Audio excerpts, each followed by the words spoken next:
الله معكم أحبائي. آخر تطورات الحرب بين روسيا وأوكرانيا حتى مساء 9 من أكتوبر، الجيش الروسي يسيطر على بلدة جديدة في اتجاه دنيبرو، ويواصل عمليات التقدم الواسعة في اتجاه زابوروجي، ويشن هجمات طبعا في اتجاه ميرنوغراد. وأيضا سنتحدث حول جبهات أخرى. تابعوا التفاصيل في هذا الفيديو حتى النهاية كي لا تفوتوا معلومات، ورجاء ساعدوني على مشاركة المحتوى ليستفيد أصدقائكم. سنبدأ من تقدم القوات الروسية في مقاطعة دنيبرو بيتروفسك وسيطرة الوحدات الروسية هنا على بلدة فيليا. استعادت القوات الروسية قوات الفرقة 90 السيطرة الكاملة على بلدة فيليا بعد معارك قوية مع القوات الأوكرانية. فيليا تقع باتجاه نوفا بافليفكا، لمن لا يتذكر أو لمن لا يعلم. هذا التقدم كان بعمق 930 مترا في هذا الاتجاه بامتداد 4.4 كيلومترات. عملية التقدم هذه لم تكن بالسهلة، خاصة وأن الجيش الروسي كان في وقت سابق قد سيطر عليها، لكن واصلت القوات الأوكرانية شن هجمات مضادة في محاولة لإبعاده. لماذا؟ لأن نوفا بافليفكا هامة للغاية جدا، وهذه القرية تعد بوابة للدخول باتجاه نوفا بافليفكا. لذلك كانت القوات الأوكرانية تحاول قدر الإمكان إبعاد الجيش الروسي عنها. عملية التقدم هنا كما تلاحظون أحبائي يعني قوية، مقاول تمتد على مساحة واسعة، ويأتي ذلك في أعقاب التقدم في محيط إيفانيفكا، حيث التقدم الروسي في هذا الاتجاه سهل عملية استعادة السيطرة على فيليا والضغط على كامل المحور. كذلك الأمر العمليات التي تجري في اتجاه بوكروفسك أيضا شتتت القوات الأوكرانية في هذا القطاع. فيما يتعلق بالعمليات التي تلاحظونها، الجيش الروسي قريب نوفوبافليفكا هنا ومن هذا الاتجاه، وتحاول القوات الروسية الالتقاء في هذه المنطقة والضغط على هذا التحصين الأوكراني. هذا الذي تشاهدونه هي خنادق مضادة للدبابات وأسنان التنين. القوات الروسية تبعد عن بعضها البعض نحو 6 كيلومترات ونصف في هذا الاتجاه. وطبعا العملية معقدة، ولكن هذه المنطقة في غاية الأهمية لتتمكن القوات الروسية من التقدم نحو الأمام في مقاطعة دنيبرو في هذا الاتجاه في هذه المنطقة. أما فيما يتعلق بالعمليات التي تجري في اتجاه طبعا زابوروجي، وحدات الجيش الروسي تمكنت من الدخول إلى جنوب بولتافكا والسيطرة على الجزء الجنوبي. حاليا كما تلاحظون وحدات الجيش الروسي دخلت من جهة مالينيفكا وسيطرت على كامل هذه المساحة. هذه المساحة هي بعمق 1.82 كيلومترا وبعرض 640 مترا. عمليات التقدم هامة للغاية.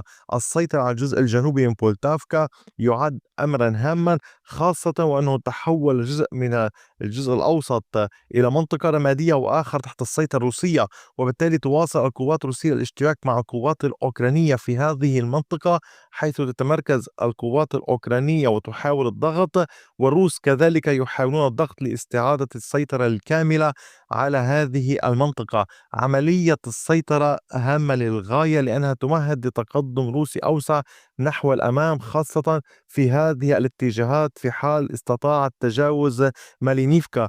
الأوكران أيضا في وقت سابق كما تلاحظون نشروا قوات في كامل هذه المنطقة في محاولة لإيقاف التقدم الروسي. لذلك هذا الأمر يشابه ما يحصل في اتجاه دنيبرو، أي هناك مسافات بين البلدات، وبالتالي الاعتماد على خط ممكن نقول المنطقة السكنية هنا. أيضا في الشمال كانت القوات الروسية قد واصلت التقدم إلى ما بعد نوفوهيروريفكا بعد السيطرة عليها من قبل وحدات الفوج 394 واللواء الستين. القوات الروسية تواصل التقدم وتضغط، واستطاعت السيطرة على كامل هذه المساحة باتجاه المناطق هنا. هذا التقدم كان بعمق 890 مترا وطبعا بامتداد 3.35 كيلومترا. يحاول الجيش الروسي الدخول إلى بلدات جديدة إضافية. عمليات مستمرة. البعض أرسل لي أن الجيش الروسي قد سيطر على كامل هذه المنطقة، يسألونني، ولكن أحبائي كلا، هذه عمليات تحتاج لتمشيط وتقدم، وطبعا هناك قوات أوكرانية منتشرة في هذا الاتجاه، وبالتالي حتى لحظة لن تتغير خريطة السيطرة سوى عند هذه المنطقة. هذا هو المؤكد. أيضا فيما يتعلق بالعمليات العسكرية باتجاه ميرنوغراد. القوات الروسية كانت قد تقدمت وسيطرت على هذه المساحة باتجاه روسكي وفيسيلي.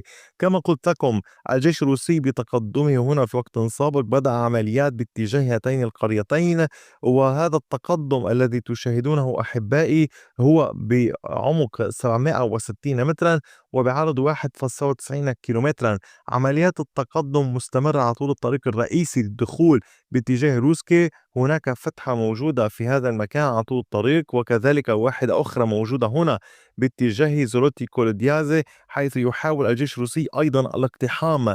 لذلك نحن أمام موجة هجوم جديدة للجيش الروسي في شمال ميرنوغراد، في محاولة ليكون هناك سيطرة أكثر وتأمين مناطق أكثر. طبعا فيما يتعلق أيضا بالعمليات التي تجري في جبهة ميرنوغراد، تمكنت الوحدات الروسية من التقدم في رودنسكي، في هذه المنطقة التي كان الأوكران قد شنوا هجمات قوية باتجاهها ودفعوا الجيش يعني روسي خارجها. القوات الروسية تعود للتقدم، وهذا التقدم كان على كامل هذه المربعات السكنية التي تشاهدونها. عشرات المنازل هنا تحت سيطرة الوحدات الروسية بامتداد 360 مترا وبعرض 360 مترا. هذا متر طولي وليس متر مربع. البعض يظن 360 مترا مربعا أي أنه بحجم أو مساحة منزل. كلا، هذه هنا عشرات المنازل أحبائي، ونتحدث عن منطقة معقدة صعبة للغاية، هامة للغاية، خاصة وأن الروس يحاولون تفعيل هذا المحور مجددا في بالقرب من ميرنوغراد ومن بوكروفاسكا، ويتزامن كل ذلك مع اشتباكات واسعة النطاق في جبهة بوكروفاسك بين الروس والأوكران. أيضا فيما يتعلق بالعمليات العسكرية التي تجري في اتجاه ليمن، الجيش الروسي يعود وينطلق ويقترب أكثر من مدينة ليمن. التقدم الروسي هنا على كامل هذه المساحة باللون الزهري كان بعمق 1.69 كيلومترا وامتداد 1.86 كيلومترا. هذا التقدم يعني يعد الأقرب إلى مدينة ليمن، حيث باتت تبعد القوات الروسية كما تلاحظون 4.35 كيلومترا عن المدينة.